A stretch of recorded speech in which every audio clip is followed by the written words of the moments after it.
첫 번째 순서 김진만 팀장과 함께하겠습니다. 어서 오세요. 네, 안녕하세요. 네, 안녕하세요.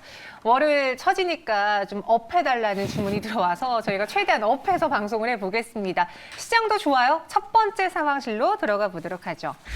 오늘 시장에서는 메타버스 주들이 굉장히 아침부터 뜨거웠습니다.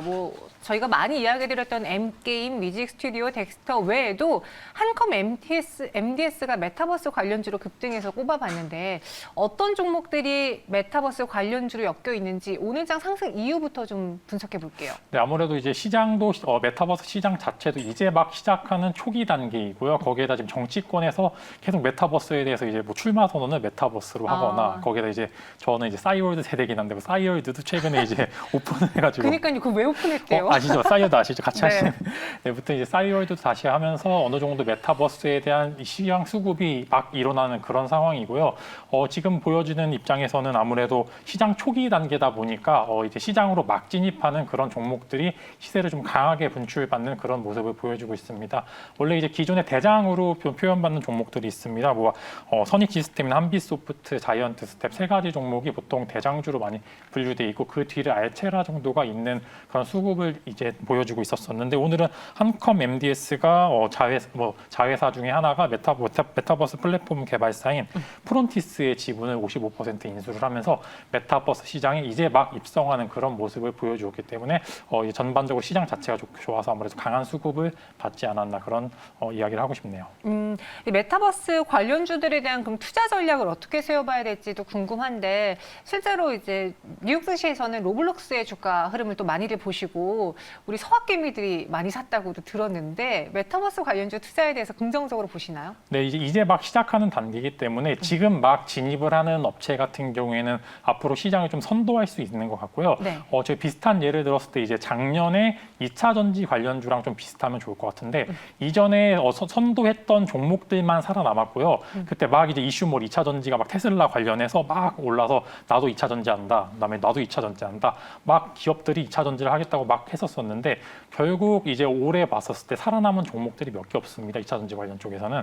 그렇기 때문에 지금 선도하고 앞장서서 시장을 개척하는 종목군에 대해서는 강하게 매수를 해도 좋겠다는 그런 의견을 보여줄 수가 있고요. 이제 아무래도 메타버스 관련주로서 몇 개가 있죠. 영상 기기 쪽을 제작하는 업체도 있고 그다음에 거기 안에 있는 OLED 혹은 카메라 모듈 관련주도 있고 그다음에 메타버스 안에 있는 플랫폼 사업체, 이제 뮤직 스튜디오라든지 덱스터 등 플랫폼 사업자도 있고 거기다 추가로 이제 AI 인식 기술을 가진 알체라도 있고 그 안에 있는 사업 구분 내에서 과연 어느 회사가 직수혜를 받을까 그 부분을 한번 생각해 보시면 좋을 것 같고 일단 전반적인 산업군 자체가 굉장히 좋기 때문에 지금 이제 막 나오는 종목군에 대해서는 당연히 이제 단기 급등은 조금 피하시는 게 좋겠지만 당연히 급등한 종목이 있을 만큼 조정인 종목도 있는데 그 종목군에 대해서 이제 강하게 매수하셔도 좋겠다는 의견 제시드리고 싶습니다.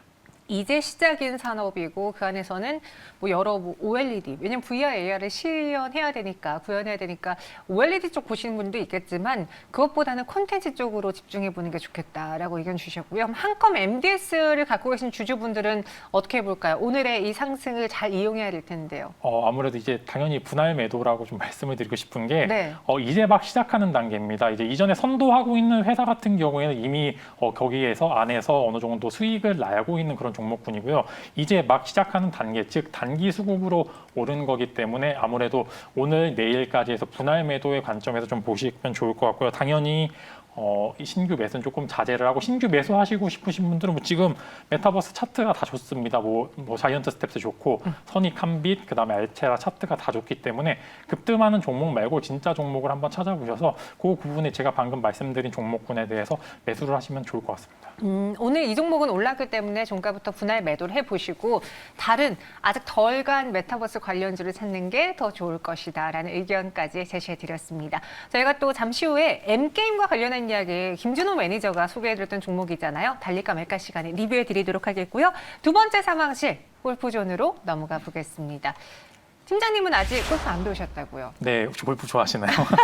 저도 작년에 시작을 했는데 제 주변 친구들도 많이 시작을 했고 그러다 보니까 우리끼리 스크린 골프 가자. 또 야외에서 골프장 예약하기가 그렇게 힘들다고 해서 다들 스크린 골프를 많이 치더라고요.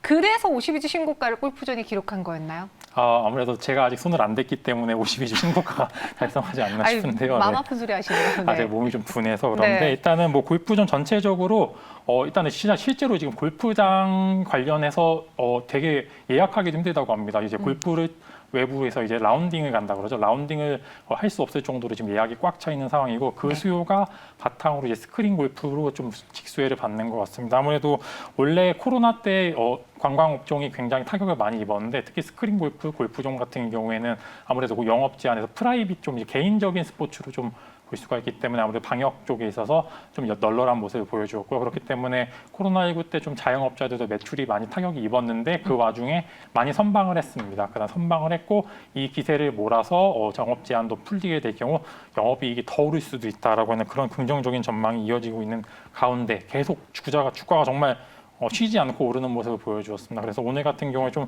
윗골이 남기고 좀 하락폭이 나오고 있는데 네. 지금 이제 이제는 슬슬 이제 분할 매도의 시점이 다가오지 않나 그런 말씀드리고 싶네요. 아니 2분기도 어닝 서프라이즈를 전망한다고 목표 주가를 상향하는 증권사들이 많았는데 김진만 팀장님은 이제 이 호재가 주가에 어느 정도 반영이 다 되어갔다라고 보시는 건가요? 네, 아무래도 지금 시장에서 어느 정도 2분기 실적에 대해서는 선반영이 많이 되어 있습니다. 최근에 기사들도 워낙 나왔습니다. 2분기 실적주 뭐가 좋냐 이제 이렇게 나왔는데 이 정도는 이제 거의 시장에서 어느 정도 선반영이 돼 있다. 네. 너도 나도 아는 다 종목군에 대해서는 당연히 어느 정도 차익 실현 매물이 있을 수가 있고요. 실제로 이제 실적 발표일을 보면은 실적이 잘 나왔는데 매도 물량이 강하게 나오는 그런 모습이 많이 보여지고 있습니다. 즉 어느 정도 이제 제로 소멸로 하락하는 그런 모습을 보여줄 수 있을 것 같고요.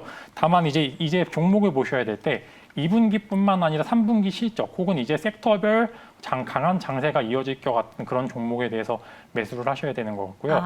단기적으로 2분기 실적이 좋아 보이는 종목의 2분기 실적만 좋아 보이는 종목에 대해서는 이제는 매도 포지션을 잡으셔야 되는 게 좋을 것 같습니다. 일단 2분기 실적에 대한 기대는 최근에 그 관련주로 거론된 종목들이 많이 올라왔기 때문에 3분기까지 연속성이 있느냐를 봐야 될 타이밍이다. 따라서 골프존도 어느 정도 수익을 실현해도 되는 구간이다라고 말해주셨는데 그럼 이 골프존의 주가 상승을 보면서 우리가 또 예측해 볼 수 있잖아요. 이렇게 골프 열풍이면 다른 골프 관련주들을 접근해봐도 괜찮지 않을까 생각하시는 분들 어떤 게 좋을까요? 일단 뭐 크게 말씀드리면 이제 뭐 리조트 관련주도 있고요. 거기에다 이제 뭐 장비 관련주도 있는데 일단 뭐 리조트 관련주를 보시면 아무래도 좀 데이터 변이 바이러스 때문에 많이 눌렸습니다. 즉 매수 기회라고 보시면 좋을 것 같고요. 네. 이제 그다음에 이제 저 같은 경우는 조금 이제 한번 좀 다르게 생각을 해서 장비도 이제 골프 장비주를 한번 가져와 봤습니다. 휠라홀딩스라고 저 같은 경우에 이번에 처음 배웠는데 아무래도 의외로 지금 저 같은 경우에 위로 매출이 더 많을 줄 알았는데 골프 매출이 전체 매출의 60% 가까이 육박한다고 합니다. 네, 즉 이제 거기 안에 있는 자회사가 좀 있는데요. 자회사는 이제 아쿠시네트가 이제 전 세계 최대 골프 업체인 타이틀리스트랑 풋조이를 가지고 있다고 합니다. 그래서 이전에 제가 한번 봤었는데 이전에 좀 골프 수요가 는다고 했었을 때 골프공 관련 매출이 급증을 해서 한번 휠라홀딩스가 강한 시세를 받은 적이 있었습니다. 마찬가지로 저 같은 경우 휠라홀딩스 같은 경우 이제 어느 정도 담아볼 만하다. 의류 소비주들이 많이 밀렸는데 전체적으로 뭐 다 밀린 상황이기 때문에 한 번 정도 델타 변이 바이러스에 대한 노이즈가 마무리될 시점에서 이제 슬슬 잡아봐도 될 자리다. 분할 매수 가능한 자리다라고 좀 말씀을 드리고 싶네요. 휠라홀딩스를 갖고 오셨습니다. 자회사 아쿠시네트의 모멘텀으로 또 골프 수요를 주가에 반영시킬 수 있지 않을까 의견 주셨으니까요. 참고해 보시고요. 세 번째 상황실로 넘어가 볼게요. 하나 에어로스페이스입니다. 하나 에어로스페이스 그리고 오늘 하나 시스템이 강세를 보여주고 있는데 실적 개선 중이라는 분석도 있어요. 오늘 이 종목이 오른 뭐 특별한 이유가 있을까요? 좀 지사가 여러 개 있었습니다. 일단 방산 쪽에 있어서 보통 어느 이제 뭐가 성공했다 그럼 전체적으로 시장에 순풍이 불고요. 거기에다 이제 방산 같은 경우 이제 우주 산업이랑 같이 보시면 되는데 이제 뭐 테슬라 일론 머스크가 위성 산업에 대해서 33조를 투자하겠다 이제 이사가 나와서 전반적으로 이제 위성 관련주 거기에 방산 관련주 현재 흐름 자체가 굉장히 좋은 흐름이 이어지고 있고요. 아무래도 일단 단기 수급으로 마무리될 수도 있겠지만 일단은 방산주 같은 경우는 내수가 굉장히 탄탄합니다. 한국 같은 경우에 기본적으로 내수가 어느 정도 바탕이 되는 종목들이 굉장히 많은데 최근 기사들을 봤을 때 현대 로템도 그렇고 에어로스페이스도 그렇고 해외에 수출을 많이 합니다. 즉 한국의 기술력에 대해서 해외에서 굉장히 알아주고 있고요. 뭐 전체적으로 모멘텀 자체가 내수 더하기 해외 매출도 같이 가지고 있고 추가적으로 이제 우주 산업에 대한 기대감까지 부분까지 주가에 반영이 되면서 이제 하나 에어로스페이스 같은 경우는 이제 어느 정도 이제 전고점을 돌파하는 모습을 보여준 상황입니다. 네, 숨고르기 중이었던 우주항공 방산주였어요. 말씀하신 것처럼 뉴스 그리고 이슈가 나올 때마다 올라줬고 지난번에 이제 한미 정상회담 끝나고 나서도 한번 방산주들이 강세를 보였었는데 이번에 다시 올라갈 수 있을까요?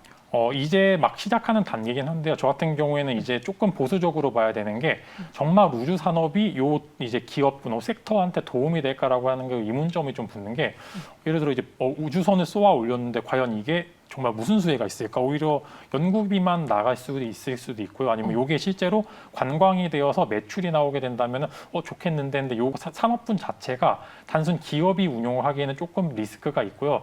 워낙 이제 뭐 일론 머스크 같은 게 독특해서 좀 그럴 면도 있는데 이거는 우주 관련 이슈는 조금 이벤트성이라고 보시면 될 것 같고요. 일단 기본적으로 내수가 잘 나오고 있는 상황이기 때문에 긍정적인 의견을 드리고 이런 단기적인 급등에서는 어느 정도 단기 매도 포지션, 즉 분할 매도 한번 하시고 나중에 내려왔었을 때 그 매도분만큼 매수하는 전략을 사용하시면서 일단 전반적으로 우상향할 섹터는 틀림이 없으나 단기적인 재료 노출로 인한 단기 급등은 한 번 정도 매도 포지션을 잡아보시는 것도 좋을 것 같다라는 말씀 드리고 싶습니다. 오늘 저희가 소개해드린 종목이 사실 50주 신고가를 경신한 종목들이 많다 보니까 이제는 슬금슬금 매도 포지션을 잡아봐야 된다라는 의견도 좀 많이 나온 것 같아요. 그럼 하나 에어로스페이스도 현재 구간에서 분할 매도로 살펴볼까요? 일단은 아직 힘이 있습니다. 지금 네. 어느 정도 밑에서 잡고 있던 힘이 올라오고 있는 상황에서 오늘 외국인과 기관의 강한 매수세가 바탕이 되고 있기 때문에 예를 들어 종가가 이제 한 51,000원, 500원 정도 이탈하지 않는 선에서는 하루 정도 더 보시고요. 내일 이제 수급도 괜찮다 그러면은 내일부터 분할 매도 천천히 들어가시면 좋을 것 같은 게 아무래도 2분기 실적에 대한 기대감도 같이 존재를 하기 때문에 보통 요즘은 신고가 달성한 종목이 계속 가는 모습을 보여주고 있습니다. 즉 고점에서 개인의 매수세가 아닌 기관과 외국인들의 매수세가 동반이 된다면 하루 이틀 정도 더 봐도 되겠구나 그렇게 좀 보시면 좋을 것 같습니다. 알겠습니다. 지금 당장 매도하기에는 아직은 조금 힘이 더 남아있는 걸로 보여지니까요. 56,000원의 목표 주가 제시해드리도록 하겠습니다. 신규 매수 접근은 일단은 자제해보자라고도 전해주셨고요. 마지막 상황실 바이오니아로 넘어가 볼게요.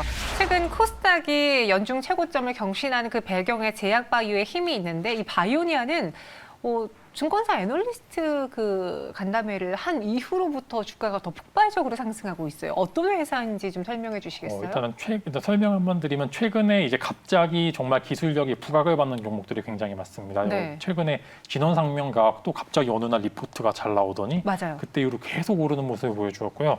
바이오니아도 마찬가지로 어느 정도 베일에 쌓여진 파이프라인이 공개가 되면서 조금 시장에서 각광을 받기 시작한 것으로 보이고 있고요. 원래 바이오니아 같은 경우는 작년에 진단키트 관련주를 묶여서 뭐 시젠이나 뭐 엑세스바이오 등 같이 오를 때 올랐던 종목인데요.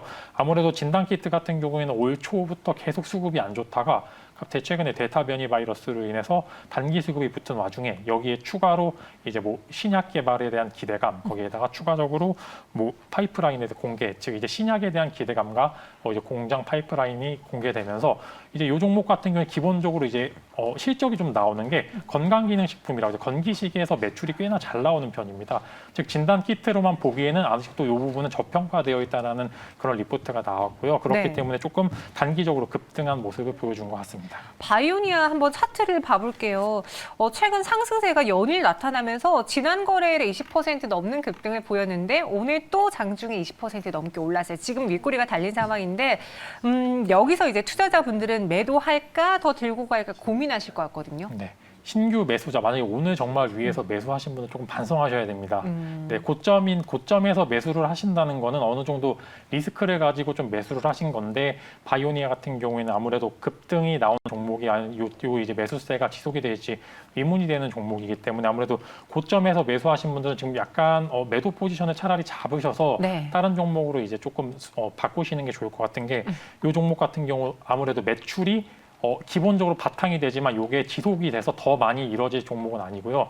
아무래도 이제 그럼에도 불구하고 바이오 종목 같은 경우에는 워낙 신약에 대한 기대감으로 인해서 주가 급등이 너무 잘 나오는 그런 섹터이기 때문에 한 번 더 이제 조금 더 멀리 보실 분들은 차라리 평균 단가를 맞추거나 아니면 주식 수를 늘려서 다음번에 한번 이슈가 있었을 때 탈출하는 전략을 쓰시면 좋을 것 같고요.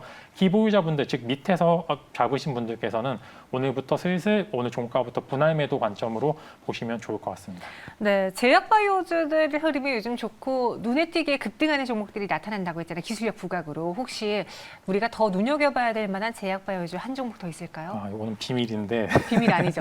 네, 이제 저 같은 경우에는 이제 네. mRNA 관련주를 조금 계속 말씀드리고 싶은 게요. 네. 아무래도 이제 요 같은 경우에는 정책주로서 수혜를 더 많이 볼 수가 있는 것 같은 게 이제 요게 mRNA 기술 같은 경우 이제 최신 기술입니다. 즉 한국 같은 경우는 아직 두각을 나타낸 회사들이 몇 가지 있지만 아직 선도하기에는 아직 이른 시점으로 정책적인 수혜까지 받을 수 있는 종목이고요. 섹터고요. 그 같은 경우 이제 올릭스를 좀 추천해드리고 싶은데 이제 올릭스 같은 경우에는 mRNA 관련주로 엮여서 최근에 좀 상승폭이 있었습니다.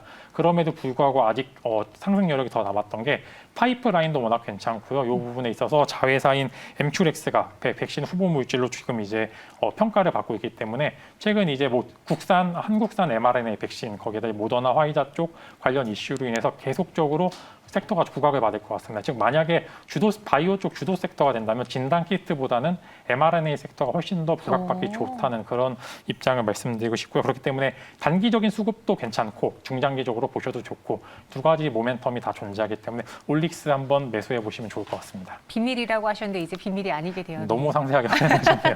네, 저희 시청자분들 한번 올릭스도 그리고 제약바이오주의 최근에 그 바뀐 분위기 한번 잘 공부해보고 참고해 보시길 바랄게요. 지금까지 김신만 팀장과 함께했습니다. 고맙습니다.